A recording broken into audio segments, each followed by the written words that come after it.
Malaysia শ্রমবাজার কি আবারও বাংলাদেশের জন্য খুলতে যাচ্ছে? আর যদি খুলে যায় তাহলে লাখো বাংলাদেশের জন্য এটি কতটা বড় সুখবর হতে পারে? সম্প্রতি মালয়েশিয়া সফরে প্রধানমন্ত্রী তারেক রহমান দেশটির প্রধানমন্ত্রী আনোয়ার ইব্রাহিমের সঙ্গে বৈঠকে বাংলাদেশি কর্মীদের জন্য শ্রমবাজার দ্রুত পুনরায় চালুর আহ্বান জানিয়েছেন।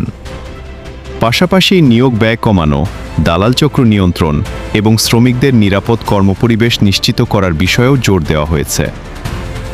বাংলাদেশের অন্যতম বৃহৎ শ্রমবাজার। দেশটিতে বর্তমানে ৮ লাখেরও বেশি বাংলাদেশি বৈধভাবে কাজ করছেন এবং তারা প্রতি বছর বিপুল পরিমাণ রেমিটেন্স দেশে পাঠাচ্ছেন। তবে ২০২৪ সালে শ্রমিক শোষণ, অতিরিক্ত নিয়োগ ব্যয় এবং অনিয়মের অভিযোগে নতুন কর্মী নেওয়ার প্রক্রিয়া সীমিত হয়ে যায়।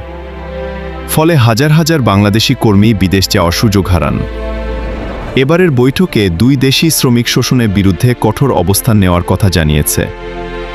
একই সঙ্গে শ্রমবাজার পুনরায় চালুর বিষয়ে ইতিবাচক অগ্রগতির ইঙ্গিত পাওয়া গেছে। শুধু শ্রমবাজার নয়, বাংলাদেশ ও মালয়েশিয়ার মধ্যে বাণিজ্য, বিনিয়োগ এবং আঞ্চলিক অর্থনৈতিক সহযোগিতা নিয়েও আলোচনা হয়েছে। বিশ্লেষকদের মতে, শ্রমবাজার পুরোপুরি খুলে গেলে দেশের রেমিটেন্স প্রবাহ বাড়বে, কর্মসংস্থানের নতুন সুযোগ তৈরি হবে এবং অর্থনীতিতে ইতিবাচক প্রভাব পড়বে। এখন সবার নজর মালয়েশিয়ার চূড়ান্ত সিদ্ধান্তের দিকে, কারণ এই একটি সিদ্ধান্ত বদলে দিতে পারে লাখো বাংলাদেশি পরিবারের ভবিষ্যৎ।